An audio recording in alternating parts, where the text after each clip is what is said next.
Olá, eu primeiro quero cumprimentar você que está nos assistindo e dar início a um novo programa Debates Le Monde Diplomatique Brasil, em parceria com a TV PUC, com o Canal Universitário e com a TV dos Trabalhadores.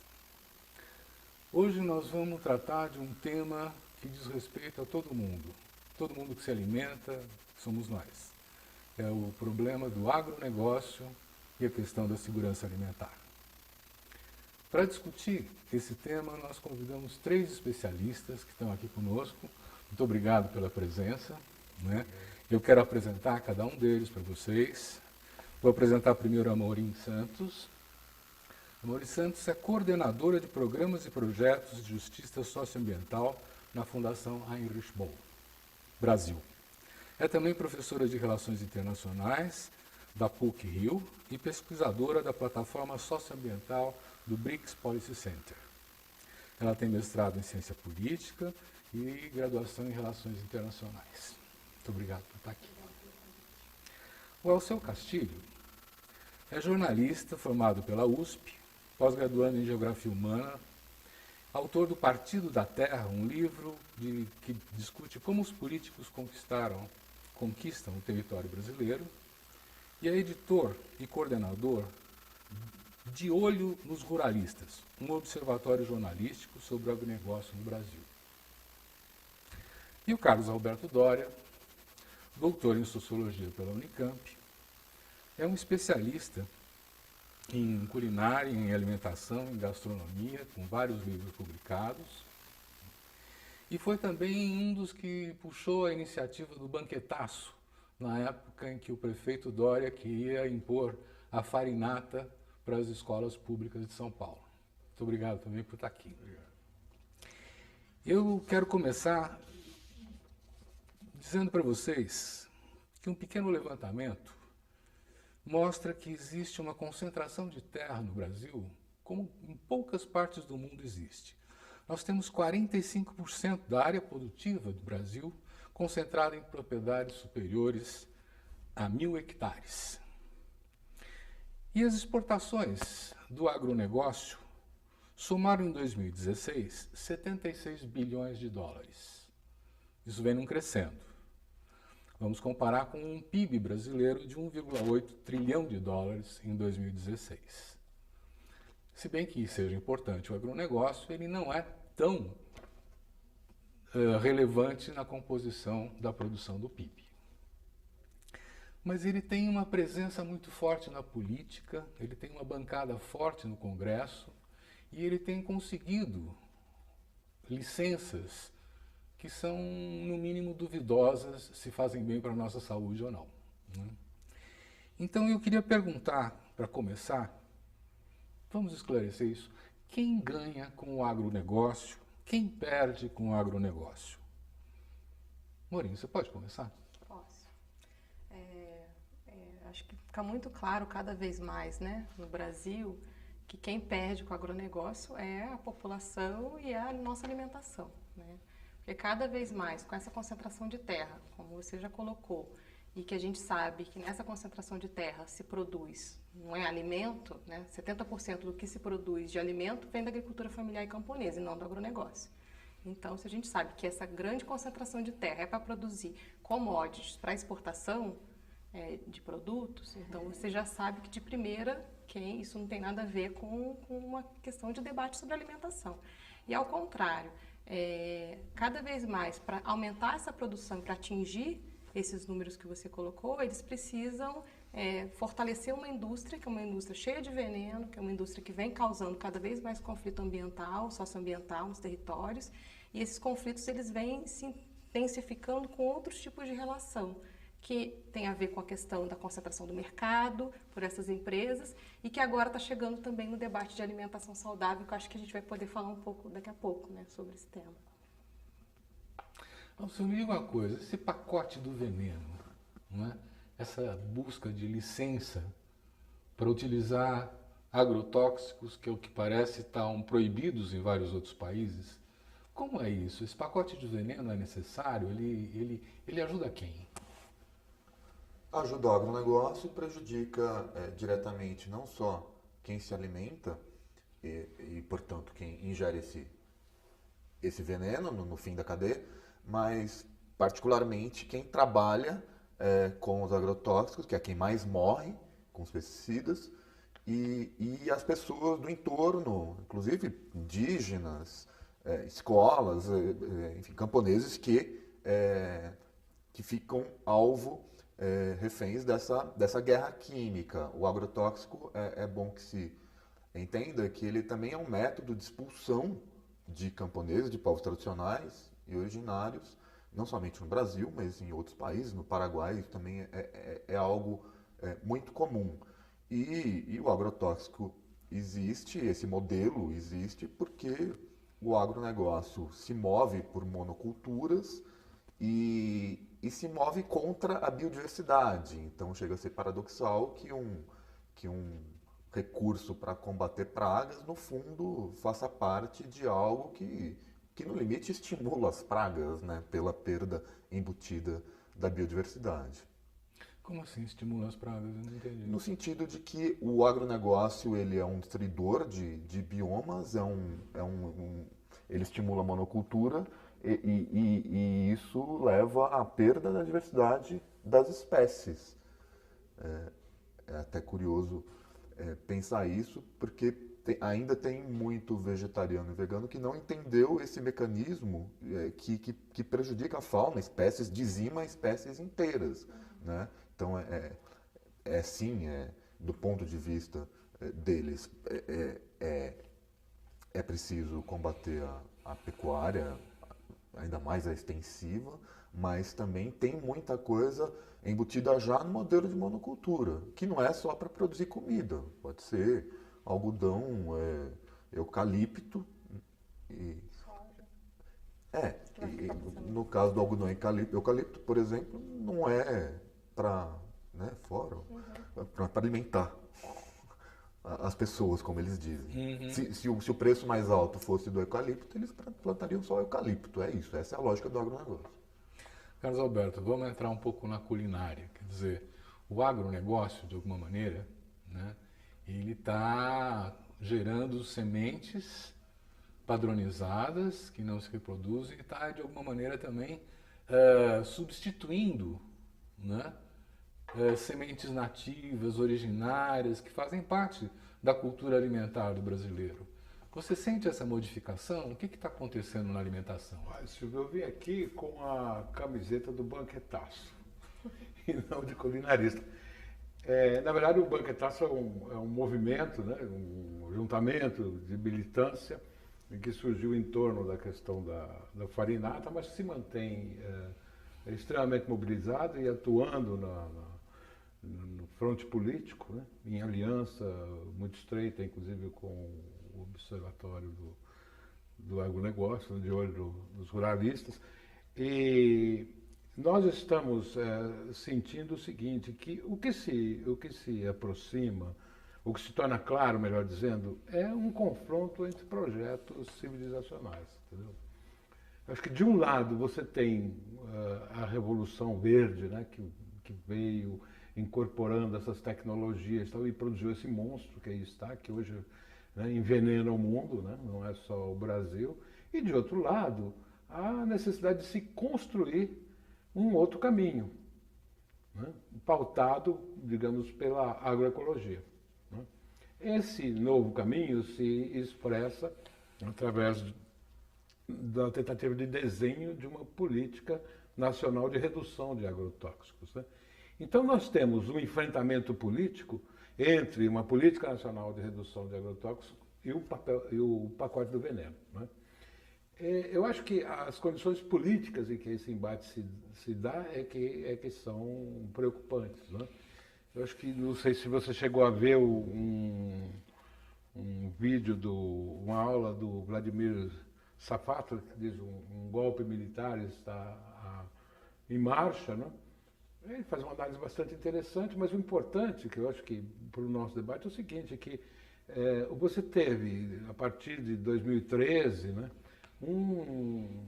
a partir do impeachment, do golpe do impeachment, você teve praticamente uma destruição daquelas mediações políticas tradicionais né, consagradas na Constituição de 88. Então você tem uma relação muito direta e muito brutal com os grandes interesses econômicos, né? Um deles é o agronegócio, né? Quer dizer, a bancada ruralista é um negócio impressionante, né? Eles têm 261 parlamentares, né? Se organizam quase como um partido. E eu tive a oportunidade de assistir os debates em torno do pacote veneno, né, na comissão técnica. Eles são um rolo compressor. São um rolo compressor, quer dizer, não há discussão, não há dúvida, né? Então, o que significa essa capacidade de imposição que eles têm? Eu acho que é isso que nós temos que procurar analisar.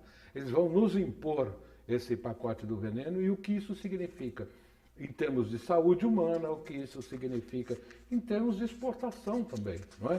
Porque você tem uma conjuntura mundial que você deve considerar que essas indústrias que produzem agrotóxicos estão interessadas no Brasil porque estão perdendo o mercado chinês, por exemplo, né? A China está colocando uma série de restrições à produção com o uso intensivo de agrotóxicos, né? E, por outro lado, há um mercado mundial também, europeu, americano, que rejeita crescentemente produtos envenenados, digamos assim, né? Então, a própria posição, né, do agronegócio no mercado internacional é uma coisa que tem que ser discutida. Às vezes eu acho que eles estão dando um tiro no pé, entendeu? Que eles poderão ser rejeitados nos mercados europeus crescentemente, né? E que isso também tem a ver com a nossa estratégia de combate, né? Quem sabe o nosso público aliado não sejam os consumidores europeus. Quem sabe nós não temos que propagar essa barbaridade que se faz no Brasil, tendo em vista uma retração do mercado de consumo de produtos brasileiros, não é? Então, eu acho que todas essas coisas estão em causa hoje por causa dessa, digamos, dessa desmontagem do Estado democrático a partir desses golpes apontados. Agora, eu acho que a gente precisava esclarecer o nosso telespectador, né? Quando a gente fala da produção do agronegócio, do que nós estamos falando? Milho, soja, algodão, não é isso? Né? Que em muitos casos serve para quê? Para alimentar gado, para alimentar porcos, né? No exterior, coisas assim. É em torno dessa discussão que nós estamos nos debatendo, porque se o agronegócio envenena, diz assim, as plantações, mas essas plantações não são de consumo humano, são de consumo animal, como fica isso? Mas eu acho que você tem uma... Você quer falar? Não, mas pode continuar. Não, acho que você tem uma coisa que todas essas questões estão ligadas. Enquanto você tiver uma fronteira agrícola no país, então você tem o desmatamento, né? A mineração, o desmatamento, o massacre de índios, né? de poceiros, etc., né? O avanço da soja e do gado. Atrás da soja vem as esmagadoras de grãos. Essas esmagadoras estão hoje já ali no norte do Tocantins, por ali, né? E elas produzem ração, daí vem os porcos, vem os frangos, né? Então há toda uma cadeia que se organiza em torno da soja, do milho, da soja e do milho principalmente, né?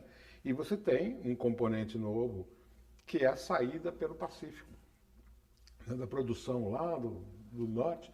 Você tem hoje uma saída pelo Pacífico que aproxima essas regiões produtoras brasileiras de um mercado como o chinês, né? Então você vai ter uma dinâmica espacial também que está mudando a base dos interesses do agronegócio. Não sei, você quer dar uma opinião também? Então, bom, primeiro que é verdade que boa parte da soja, dos grãos vão para alimentar porcos, animais como um todo, mas não só. Isso é uma coisa que precisa ser desmitificada também, porque a soja está presente em muita coisa na nossa alimentação, em alimentos processados, o próprio óleo não é a porcentagem que muita gente imagina, ainda que seja significativa. Agora, ele está certo na observação dele, até porque esse é um modelo voraz, ele falou em fronteiras agrícolas, né? É um modelo que prevê a expansão territorial. Isso está em seu âmago, até para se conseguir mais renda da própria terra, né? Fora a renda obtida com os produtos.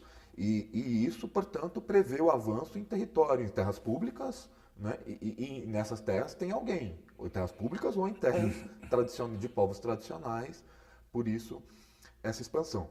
O agronegócio, ele, portanto, tem essa característica expansionista por definição. E é por isso que só mexer na ponta do consumo, como muita gente pretende, pode ser um sinal de muito boa vontade desses consumidores, dessas pessoas. Mas, eventualmente, não vai fazer tanta cosquinha ou diferença, porque tem a outra ponta, né, que atende também pelo nome de capital. Exatamente. Norim. Não, acho que desse ponto do agrotóxico é exatamente isso. Apesar de tem um lado, tem as commodities para exportação, tão conectadas com a cadeia da pecuária, e isso é importante, porque acaba que depois isso volta de novo para a alimentação. Então, ainda que você não vá comer soja, esse milho transgênico, um D ou algo que possa também fortalecer essa cadeia de ração, isso também é utilizado. E no Brasil, você não, no bovino não, porque você tem muito mais gado diferente, né, do que tem na Europa, na China. Mas em relação a aves e a porco, você utiliza bastante ração. Então isso acaba também alimentando o mercado interno. E por outro lado, são esses subprodutos da soja, né, que você acaba utilizando para os alimentos que as pessoas consomem, os processados e os ultraprocessados. Então o veneno ele vai vir de alguma forma. Em relação à produção da agricultura familiar, nem toda é agroecológica, mas obviamente um alimento convencional, e também por conta do espaço da produção, que é bem menor do que o latifúndio, né? Tudo que o Alceu já falou em relação ao monocultivo. Você tem também a utilização, mas ela é infinitamente menor do que você está falando algo de expansão. Então, essa relação do veneno, ele perpassa, sim, esse debate da alimentação, mesmo que a gente desconecte, né, da commodity, da exportação e tal. Agora, esse último ponto do que é a fronteira e como que o agronegócio ele se organiza como mercado, como cadeia, isso é um ponto bem que a gente tenta focar no Atlas, né, do agronegócio, essa ideia da concentração. Acho que o eixo central daí, que é bastante preocupante e que tem a ver com o debate de consumo, é que ela acaba sendo um modelo, né, extremamente contraditório e que está caminhando para o modelo também mais de consumo consciente. Então, todo esse debate de orgânico que a gente está vendo agora, o acesso que os supermercados estão dando para isso nas prateleiras, acabam que as mesmas empresas que estão no agronegócio e fazendo esse tipo de agricultura, elas também estão entrando para a área da alimentação saudável. Né? Então, é um debate de gourmetização nós vamos tratar numa segunda parte do nosso programa, essa parte mais propositiva, mais de equilíbrio ambiental, tudo mais. Mas eu ainda queria ficar um pouco mais no agronegócio, perguntando para vocês o seguinte: o que acontece com os territórios onde o agronegócio opera? O agronegócio gera emprego, o agronegócio beneficia os municípios onde ele atua, como é que é? Eu acho que o agronegócio é o modelo de exploração econômica no campo. Né? Se nós pensarmos, né, o início da Revolução Verde, a sua afirmação nos anos 50, tem 70 anos aí, né, que ele cria uma cultura de relação com a natureza no meio rural. Isso é fundamental. Ele desenvolve, digamos assim, um modelo em que o carinha que vende adubos, que vende ração, né, na casa do agricultor, lá na cidadezinha, é um agente do agronegócio, é um agente da indústria dos agrotóxicos, tá certo? Quer dizer, então isso está capilarizado. Eu gosto de ver, quer dizer, qual é o espaço que isso ocupa, né? Se você pega, por exemplo, o último censo agropecuário, você tem que 58% dos estabelecimentos agrícolas, eles não usam nenhum tipo de adubação. E que 64% não usa nenhum tipo de agrotóxico. Nós estamos falando de 5 milhões de estabelecimentos. Não estou falando de área, não estou falando de estabelecimento porque cada um tem um sujeito que decide sobre o uso daquela terra. Né? Então, existe, digamos assim, um espaço em disputa, né? Em termos de tecnificação, etc., que pode adotar um modelo igual esse hoje vigente, como pode direcionar-se para o modelo agroecológico, tá certo? Eu acho que, do ponto de vista do impacto no território, nós temos isso. Né? Nós temos um momento de inflexão, né? Que vai depender exatamente da propaganda, né? Vai depender da nossa capacidade de educar as pessoas para um outro modelo menos nocivo. Não é? Você tem, em termos de, foram falados aí os 3 grandes consumidores de agrotóxico, né? Você tem a soja, existem 235 mil estabelecimentos rurais que cultivam a soja. O milho, 1 milhão de estabelecimentos rurais. E a cana, 170 mil estabelecimentos rurais. Né? Então o milho parece que é o grande negócio, né? Inclusive porque ele ocupa médios estabelecimentos e pequenos também. Né? E não é à toa que o milho transgênico, né, é um produto que disputa mercado com outras formas de milho. Não é? É a expansão, exatamente a expansão desse modelo cultural do agronegócio em cima das pequenas propriedades que não usam adubação, não usam agrotóxico. Né? Então nós temos que pensar como é que essa cadeia toda se articula envolvendo o pequeno produtor, envolvendo os pequenos municípios, envolvendo, enfim, todo mundo que produz. Não é? Eu acho que essa é a questão. Todo mundo que produz tem que repensar, tem que ser envolvida num esforço cultural de se repensar o modelo de produção agrícola. Eu vou fazer uma questão para vocês, então. Como você bem disse, quer dizer, existem milhões de estabelecimentos agrícolas, pequenas, em geral a pequena agricultura familiar, e esses estabelecimentos maiores, que são aqueles do agronegócio, eles não chegam a 1% do número de estabelecimentos. Né? E, no entanto, quer dizer, aparentemente o estrago que eles fazem na natureza é uma coisa extraordinária. Eu, por exemplo, tive alguns anos atrás no Pantanal, e ao lado do grande bioma do Pantanal, ali mesmo, né, você tem extensivas plantações de soja, né, que são pulverizadas com aviõezinhos, né, o agrotóxico. Aí quando chove, esse veneno escorre para os pequenos riozinhos que vão formar o Pantanal, que é justamente onde existe a desova dos peixes que sobem para se reproduzir nesses vizinhos. E eles são mortos pelo veneno na água. Né? Quer dizer, eu, a partir dessa experiência, a partir de outras informações, eu estou entendendo que o agronegócio, na verdade, são plataformas de exploração predatória do território em que eles operam. Porque eles não estão pretendendo compensar, corrigir ou qualquer coisa. Tem o desmatamento das próprias beiras dos rios, das nascentes dos rios, tem o agrotóxico. E como são empresas de capital intensivo, precisa de muito dinheiro, tem muita tecnologia. E eu pergunto, absorve mão de obra local? Quer dizer, que benefício a cidadezinha aonde está, ou o pequeno agricultor que não faz parte, tem da existência do agronegócio naquele lugar? Posso dar um exemplo rapidinho? Eu estive em Corumbá, agora, interior do Mato Grosso do Sul, é o segundo município do estado, segunda cidade do estado, né, em população, e em Corumbá quase não tem emprego, em Corumbá, em Dourados, quase não tem emprego para a população. Quem gera emprego, um pouco de emprego ali é a JBS, é o frigorífico. E todo o agronegócio em torno, e se trata de um dos grandes centros regionais do agronegócio, o agronegócio em si não gera emprego.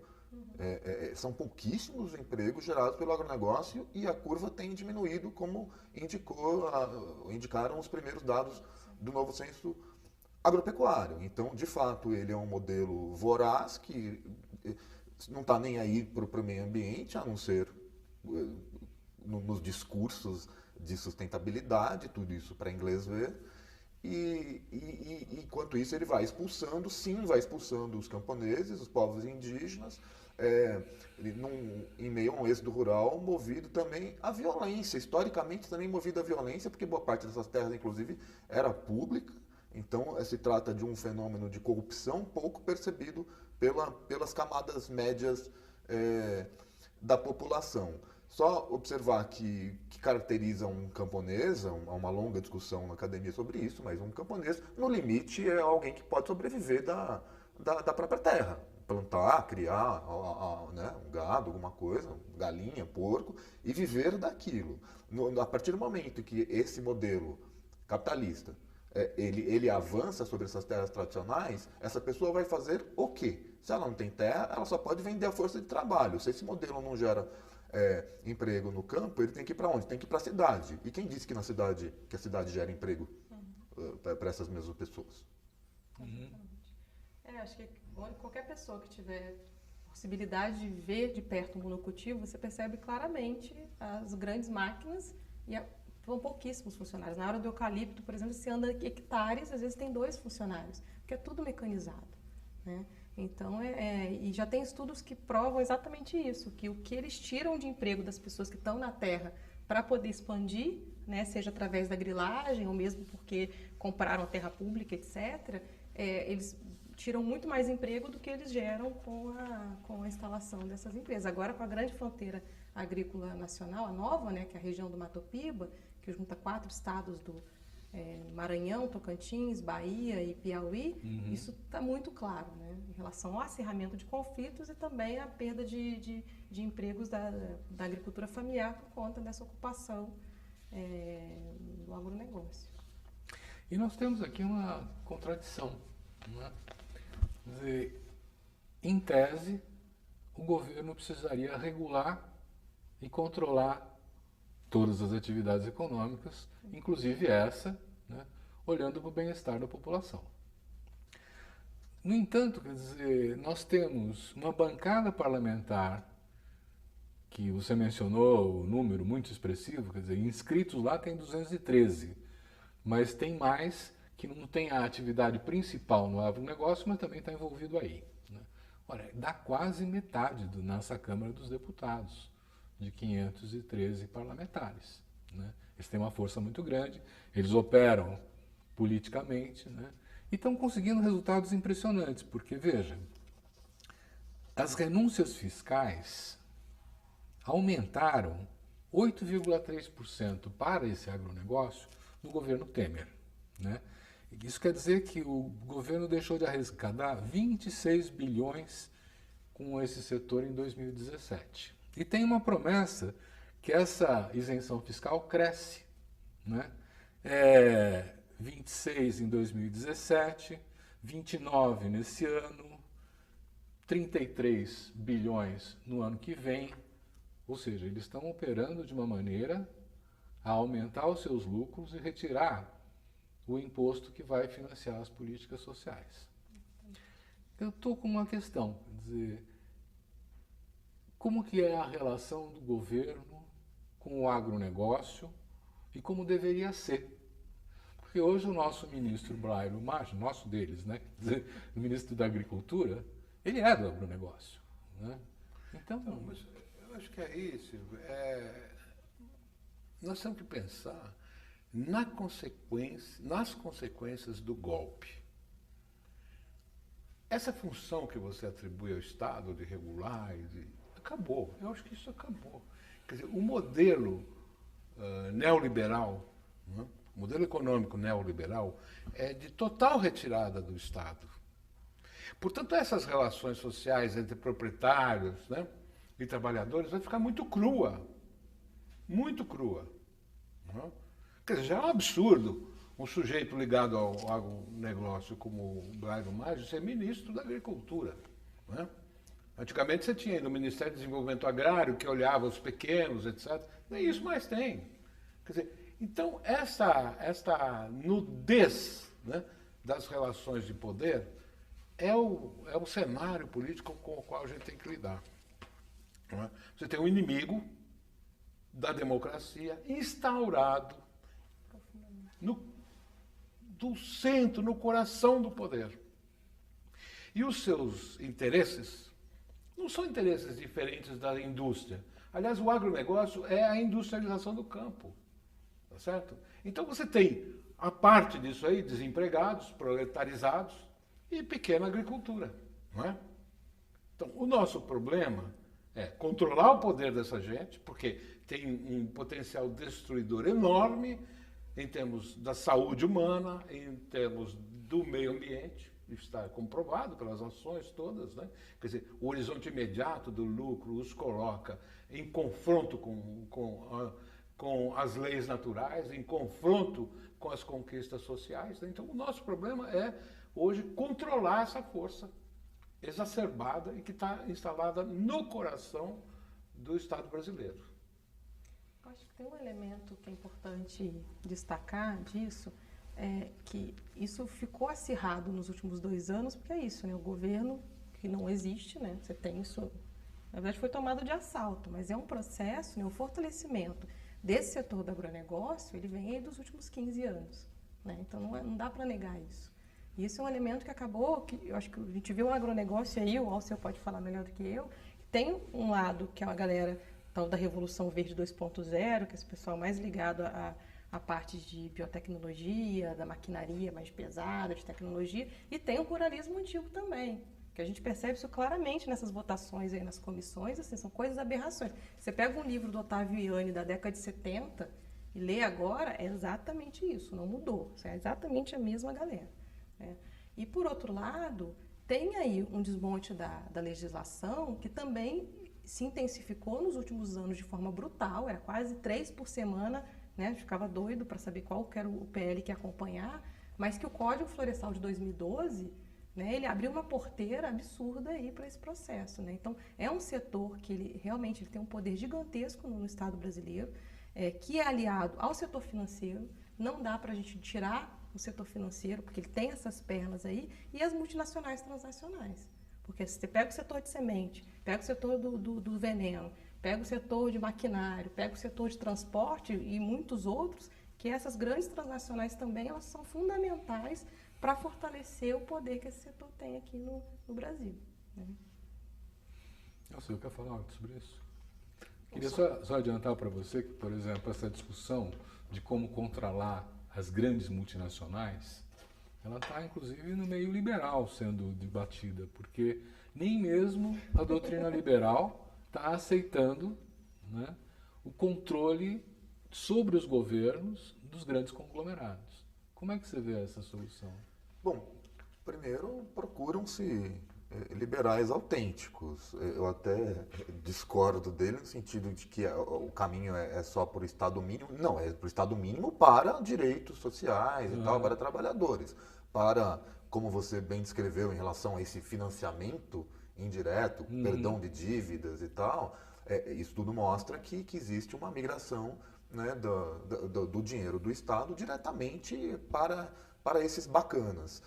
E em relação a esse perfil, essa convivência do suposto moderno com o atrasado, é preciso também desmistificar isso no sentido de que eles convivem muito bem. Então, gente com aparência moderna está lá expulsando o camponês aqui no Paraguai, na Bolívia, ou na África, do mesmo jeito, ou praticando trabalho escravo.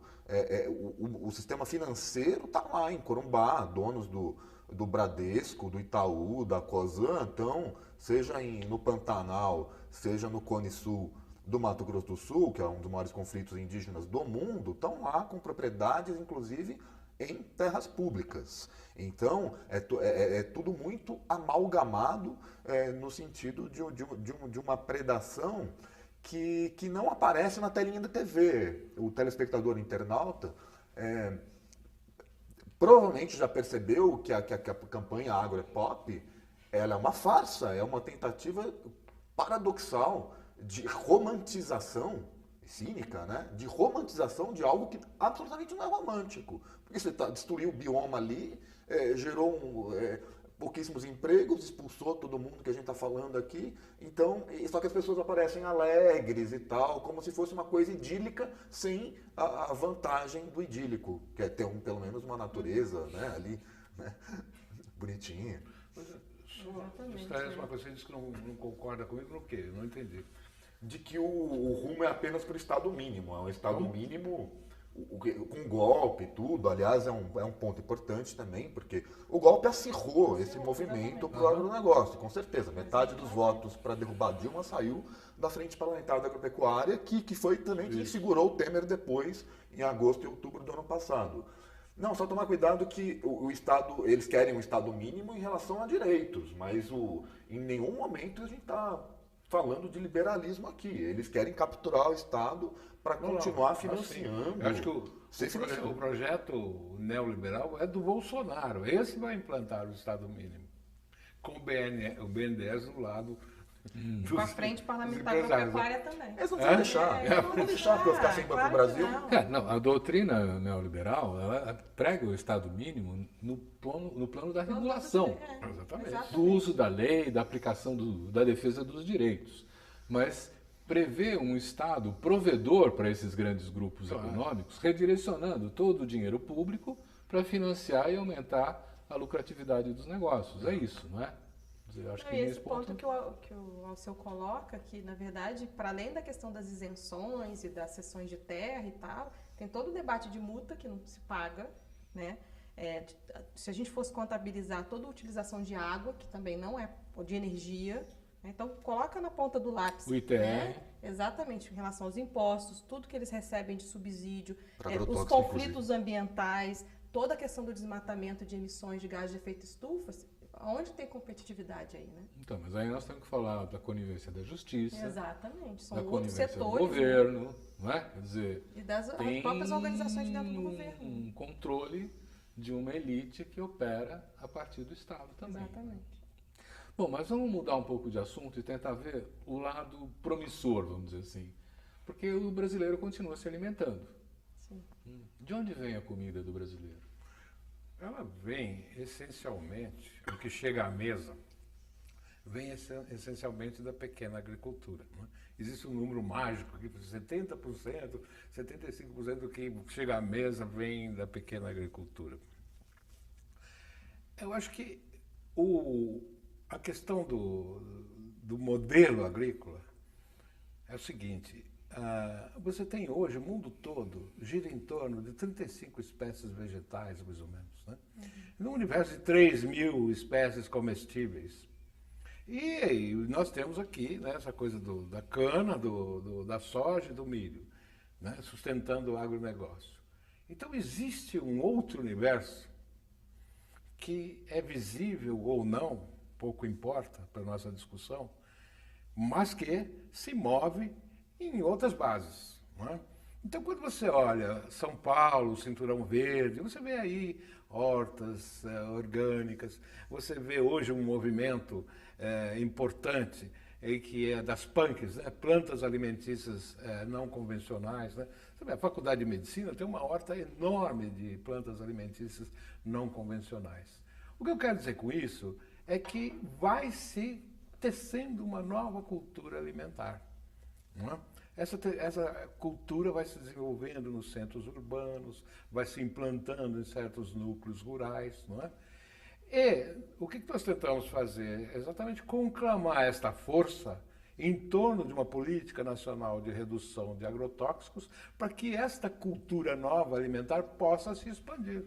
Acho que para nós, do Banquetaço, esse é o dilema do momento. Como é que nós reunimos as forças que temos, isto é, as pessoas politicamente mobilizadas e as pessoas potencialmente mobilizáveis, porque estão convencidas de que é necessário criar um novo modelo alimentar. Né? Como é que nós mobilizamos essas forças, ganhamos mais gente para enfrentar pelo menos essa questão do veneno, que não é a única, vamos dizer, não é a única questão do agronegócio, né? Quer dizer, aqui já foi apontado uma série de outros, a redução de empregos, a concentração de terras, a destruição de natureza, etc. Né? Então, acho que é esse, para mim, o dilema hoje, né? Entre duas culturas. Né? Então, e tem políticas, né? Só para completar, acho que tem políticas importantíssimas, né? Que são fundamentais, que elas continuam existindo, né? A própria Política Nacional de Agricultura Orgânica e Agroecologia, o Plano Nacional de Agricultura Orgânica e Agroecologia, a Política de Aquisição de Alimentos, Programa Nacional de Alimentação Escolar e uma série de outras políticas que foram criadas ao longo desses anos e por conta desses últimos 2 anos estão sendo eliminadas mesmo, né? Então, para que a agroecologia efetivamente seja um modelo que possa disputar e ter mais espaço para competir com o agronegócio, tem que fortalecer a política pública. Aí não é só a questão do veneno, mas como você fortalece Exatamente. essa Nossa, parte. uma pergunta para você. A agricultura familiar sempre existiu, né? Desde que a sociedade humana foi se organizando em coletivos e tal. Quer dizer, qual é a diferença dessa agricultura familiar para a agroecologia de hoje? Então, a gente tem diferença de nomenclatura, para começar. A própria expressão agricultura familiar é muito recente. Recente da lei. E no Ocidente é praticamente só o Brasil que não usa a palavra camponês, as palavras camponês, campesinato e similares. É Brasil e Estados Unidos. Então, a discussão sobre a existência de uma classe camponesa, ela é antiga, nessa lógica de você poder sobreviver daquele espaço e tal. Então, é um termo recente, imposto pelo Banco Mundial, patrocinado pelo governo Fernando Henrique. E ela, portanto, tem muito pouca diferença em relação à ideia do campesinato, a não ser o fato de que essa ideia favorece a captura pelo agronegócio. Né? Já que você não está reconhecendo como classe, está colocando apenas como acessória, como uma, né, condição acessória, como fornecedores no limite de mão de obra também, né, os avicultores explorados, pequenos produtores de qualquer coisa, explorados, de cana, de soja. Qual foi a outra palavra que você falou? A diferença de agroecologia com a agricultura familiar. Por que agora estamos adotando essa nova concepção? Então, acho que não tem diferença. Na verdade, você tem. A agroecologia é um modelo em um movimento, né? Na verdade, é um modelo de prática produtiva, mas ele é muito mais amplo que isso, porque ela congrega toda uma visão de sistema, né, que inclui a forma de produzir, a relação com um eixo central, que é a questão da soberania alimentar, né? E você tem, dentro da agroecologia, como forma de produção, como movimento, etc., a agricultura familiar, porque no Brasil, não sei se foi esse o dado do censo, mas a gente aponta aqui no Atlas, 75% de quem produz orgânicos e agroecológicos no Brasil é agricultura familiar e camponesa. Que é isso também, né? A agricultura familiar foi colocada na lei e a partir disso, né, que começaram a se chamar, mas o campesinato, os movimentos sociais, eles se apresentam, nós somos camponeses, né? E a grande parte da agroecologia vem dessa produção camponesa. A agroecologia é uma ciência também. Também é ciência, prática, movimento, né? Esses movimentos, eles estão convivendo? Esses Quais? dois modelos? Mas eu acho que há uma confusão aí que ela procurou esclarecer. Quer dizer, a agroecologia é um modelo de relacionamento com a terra e entre os homens. Exatamente. Tá certo? A agricultura familiar é uma medida que o governo criou de tamanho de propriedades. Entendeu? Então você tem um titular lá até 40 hectares, você 90 São 4 hectares. modos fiscais, E que né, serviu de base para um programa chamado Pronaf. Não é? Então o Pronaf é um programa foi importante, né? Tem vários estudos sobre ele, inclusive do Ricardo Abramovay e tal, várias coisas. Então o Pronaf estava baseado num módulo, digamos assim, rural, que é a agricultura familiar. Agora, a agroecologia é exatamente esse modelo, uma concepção de relação com a natureza entre os homens que procura ganhar, sobretudo, o pequeno agricultor ou agricultura familiar ou camponês, como ele diz, entendeu? Mas respondendo, convivem sim e muito bem. No último encontro da Articulação Nacional de Agroecologia em Belo Horizonte, estavam lá como estão nos demais encontros, o Movimento Sem Terra, os povos indígenas, os quilombolas e os fóruns de agroecologia se tornaram também fóruns para a discussão dos diversos temas agrários pelo Brasil. Inclusive são membros, né, dessa Articulação Nacional de Agroecologia, todos os movimentos da Via Campesina, algumas federações de trabalhadores pequenos agricultores, né? E fora as populações tradicionais também. É um movimento que se multiplica pelo Brasil, jornada para cá, para lá, municipais, estaduais. Você sente um push disso? Tem um crescimento constatável, não só nesses grandes encontros nacionais da articulação de agroecologia, da Associação de Agroecologia, mas na jornada de agroecologia, que é uma das mais antigas, feita no Paraná, em diálogo com o MST, e cada vez mais em pequenos municípios, inclusive. Se você, Primeiro, segundo, terceiro encontro do município tal. Então, se você me permite só um adendo a isso, quer dizer, a agroecologia, sendo isso que nós procuramos caracterizar aqui, ela não é incompatível com o agronegócio. Tem um exemplo que é muito interessante, em Sertãozinho, que é uma fazenda agroecológica que produz o açúcar nativo, né? Essa fazenda procura usar métodos agroecológicos de produção de cana, né? Com uma redução de consumo de agrotóxicos em 75% em relação ao modelo convencional, né? Então existe um movimento no sentido agroecológico, nessa direção que a agroecologia aponta, que alguns empresários do grande negócio também aderem, entendeu? Quer dizer, isso é importante, a gente observar essas poucas experiências, especialmente para esclarecer um ponto que o agronegócio sempre esgrima, né? Não, que é a produtividade rural, né? Quer dizer, na medida que você tem um agronegócio com práticas mais limpas, você pode, de novo, discutir essa questão da produtividade, que, no fundo, se remete àquela ideia malthusiana, né, que vai faltar alimento para uma população tão grande. O que me parece que não é verdade, inclusive porque nesse processo todo, né, do agronegócio há muito desperdício, né? Quer dizer, hoje se supõe que na cadeia toda alimentar, do campo até o prato, você perde aí 30%, 35% da massa que foi produzida, né? Quando você vai comprar uma beterraba no supermercado, faltam as folhas da beterraba, né? Que são comestíveis, né? Ficou por aí, né? Então isso é um desperdício dentro dessa cadeia do agronegócio, né? A gente podia pensar também numa dimensão do que são os circuitos curtos e os circuitos longos de produção e consumo, né?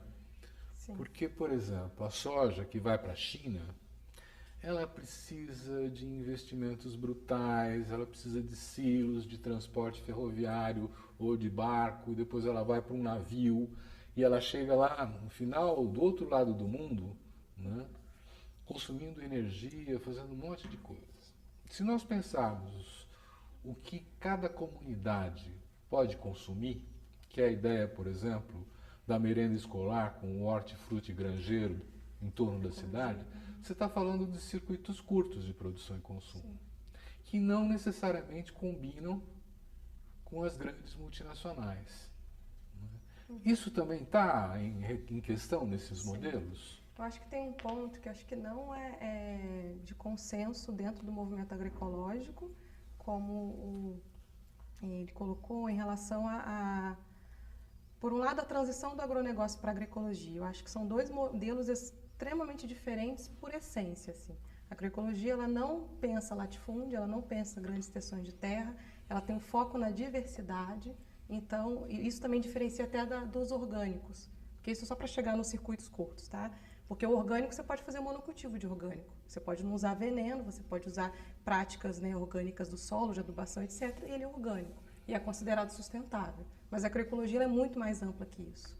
Então, dentro do próprio movimento, da prática, da ciência, não dá para dizer que uma produção é agroecológica se ela é só de cana, por exemplo, se ela é só de arroz, por exemplo, se ela não traz o elemento principal, que é a ideia da diversidade, e como essa diversidade, também a questão como é que a escala vai combater a própria extensão de terra, ou se ela gera conflitos, né, de terra, ou se ela... Então, na verdade, é uma coisa mais ampla.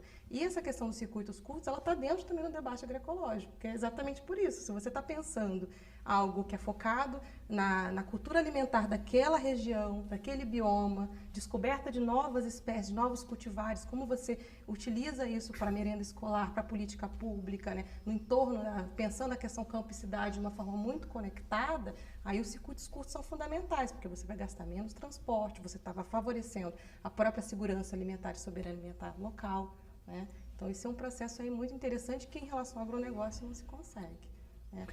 E isso se contrapõe um ao outro, o circuito curto e o circuito longo? Ou seja, como é que é? Você está... Não, a hipótese é correta, que o circuito longo está mais ligado a esse modelo. ligado ao capital internacional e o circuito curto à agroecologia, ao universo camponês e a uma vida mais saudável. Então, quando se fala nos tais 70% de comida que vão para a nossa mesa e que vem do universo camponês, da agricultura familiar, na verdade é uma tentativa de arredondar coisas díspares.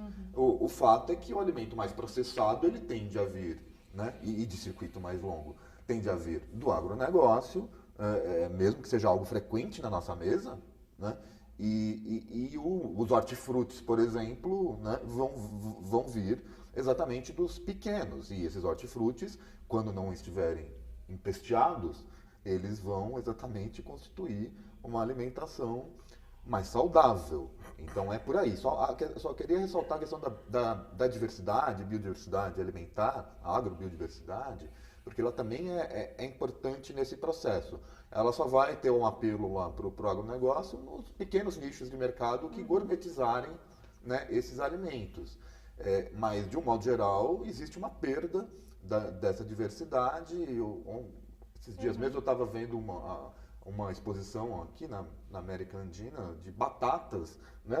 Dezenas de espécies de batatas. A gente chama batata hoje praticamente uma coisa só, né? E não é uma batata menorzinha, é uma batata doce, né? E acabou. A baroa acabou. O milho, as espécies de milho foram dizimadas no México, né? Está falando de milho e México na mesma frase.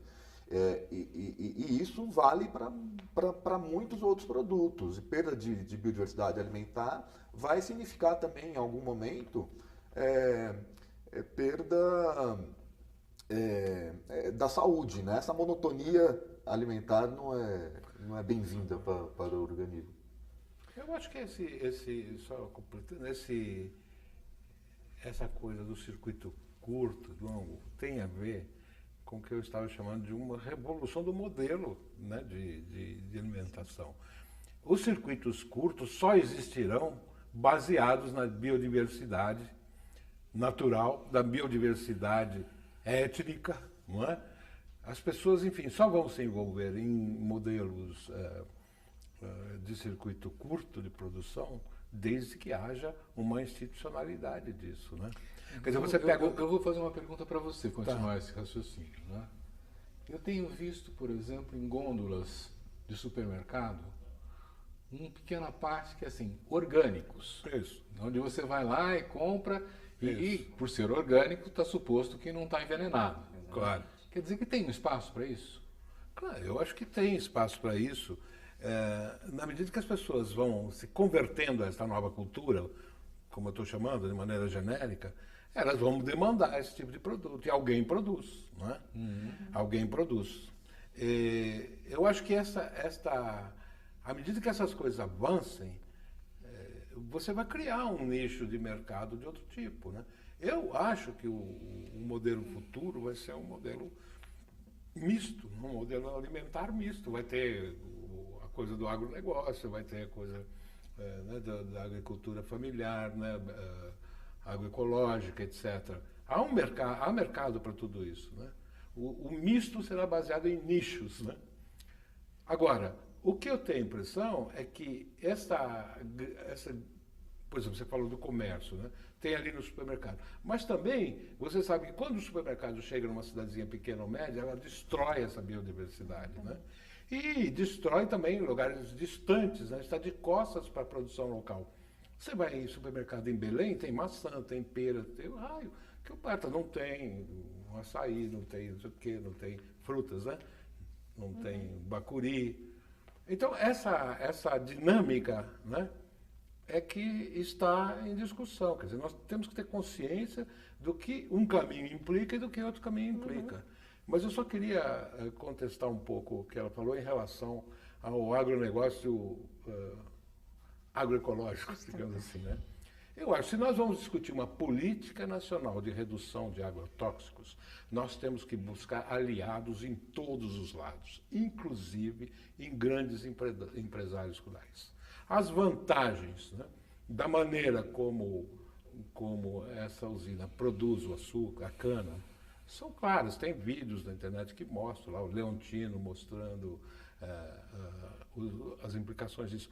Eu acho que a gente tem que reforçar isso, porque exatamente o inimigo é aquele que se contrapõe a esse esforço, inclusive tecnológico, de você poder fazer uma alimentação limpa, né? Porque na outra ponta, né, do uso do agrotóxico, você tem um aumento de câncer, aumento de uma série de doenças, o quê, né? Então, quando nós estamos falando dessa limpeza, nós estamos falando de afastar esse mal, né? E isso é uma obrigação de todos que têm consciência que que o veneno produz isso lá no ser humano, seja por pulverização de aviãozinho, seja por manipulação inadequada de um simples jardineiro, né, como foi o caso lá do americano contra Monsanto, né, quer dizer, então nós temos que levar esse risco ao mínimo possível. Nós estamos chegando já ao fim do nosso programa, diz que passa rápido mesmo, né? Eu queria pedir a vocês dois, porque você acabou de externar a sua visão, né? Um pouco de utopia, um pouco de desejo. Como é que vocês imaginam que a gente possa caminhar nessa luta por assegurar a soberania alimentar? Qual o seu? Bom, primeiro, oferecer, consolidar o direito à terra, sem expandir o direito à terra, né, colocar os meios de produção na mão do camponês, do agricultor familiar, não vai sair nada. Se continuar somente nas mãos do agronegócio, a gente não vai ter essa diversidade, não vai ter essa segurança alimentar almejada. Então, a questão passa sim pela reforma agrária ainda, né? E que bom que passa, ela está prevista, ela é tomada pelos paranoicos como revolução agrária, não é revolução, é reforma, é uma coisa adotada pelo capitalismo e o Brasil está muito atrasado em relação a isso. A gente, no fundo, não teve uma reforma agrária efetiva ainda. O que existe agora no governo Temer, aliás, é uma contra-reforma agrária, porque você está dando os títulos para as pessoas pobres e esses títulos vão parar, né, nas mãos dos mais ricos. Então, a utopia, ela passa, sim, pela desconstrução do agronegócio e pela valorização dos outros modelos. Exatamente. E da distribuição de terra. Exatamente. Então, trazendo a reforma agrária, você procurando de onde que vem a sua comida. As pessoas têm que se perguntar de onde que vem aquilo que eu como. Fortalecer as feiras, né? As feiras agroecológicas estão crescendo no Brasil inteiro, nas capitais e em outras cidades também. E fortalecer esse espaço de comercialização dos produtores camponeses, né? O MST está com várias lojas do Armazém do Campo, o MPA tem o Raízes do Brasil, tem a Cesta Camponesa. Então, é possível você se alimentar. Ainda, claro que você tem desertos alimentares no Brasil, que é difícil você acessar e cada vez mais tem que ter política para isso, mas para quem mora onde já tem que se buscar e correr atrás. Eu acho que também. Isso vem crescendo, ainda que não tenha política pública fortalecendo. Então, acho que existe também uma corresponsabilidade do próprio consumidor para correr atrás. Claro, a gente está falando de um recorte de classe, que a classe média é branca, etc. Tá? Isso é muito importante colocar esse recorte, e por isso que a política pública também é fundamental para acabar com os desertos alimentares e democratizar a alimentação de qualidade. Carlos Alberto, 1 minuto para você concluir o seu pensamento. Não, você falou em utopia. Isso. Eu acho que a utopia é aquilo que nós ainda não alcançamos, né? Então, eu acho que essa coisa da redução de agrotóxicos, da Política Nacional de Redução de Agrotóxicos, é a utopia que nós estamos procurando desenhar, né? O Banquetaço e outros grupos, né? Como é que essa utopia, vamos dizer, ocupa um espaço político, né? Isso nos enfrentará com o agronegócio, é uma luta longa, não é? Agora, pessoalmente, eu acho que lá na frente o dilema é o seguinte: socialismo ou barbárie? Socialismo ou barbárie? Eu entendo que, por exemplo, nós estamos chegando num momento em que o domínio dos grupos financeiros sobre os governos, inclusive, estão impondo todo esse pacote de medidas de ajuste que significa baixar o salário mínimo, precarizar as relações de trabalho, gerar desemprego, não é? Quer dizer, tem todo um conjunto de medidas que, para mim, sinalizam que seja barbárie hoje em dia. Eu também acho. Ou seja, a contraposição disso seria um esforço de organizar a sociedade de tal maneira que ela possa impor um outro padrão no campo da democracia, né, para a mudança desses modelos. No momento atual, a gente não tem esse nível de organização da agricultura familiar, da agricultura orgânica, capaz, né, de impor políticas, mas nós temos a evidência de que ele vai crescendo nos interstícios, ele vai crescendo mesmo contra as políticas, né? Bom, O nome disso é esperança. o nome disso é esperança. Vamos terminar esse programa com a esperança. Eu agradeço muito a participação de vocês, foi muito importante. Agradeço também àqueles que nos acompanharam nesse debate e vamos aguardar o próximo. Muito obrigado.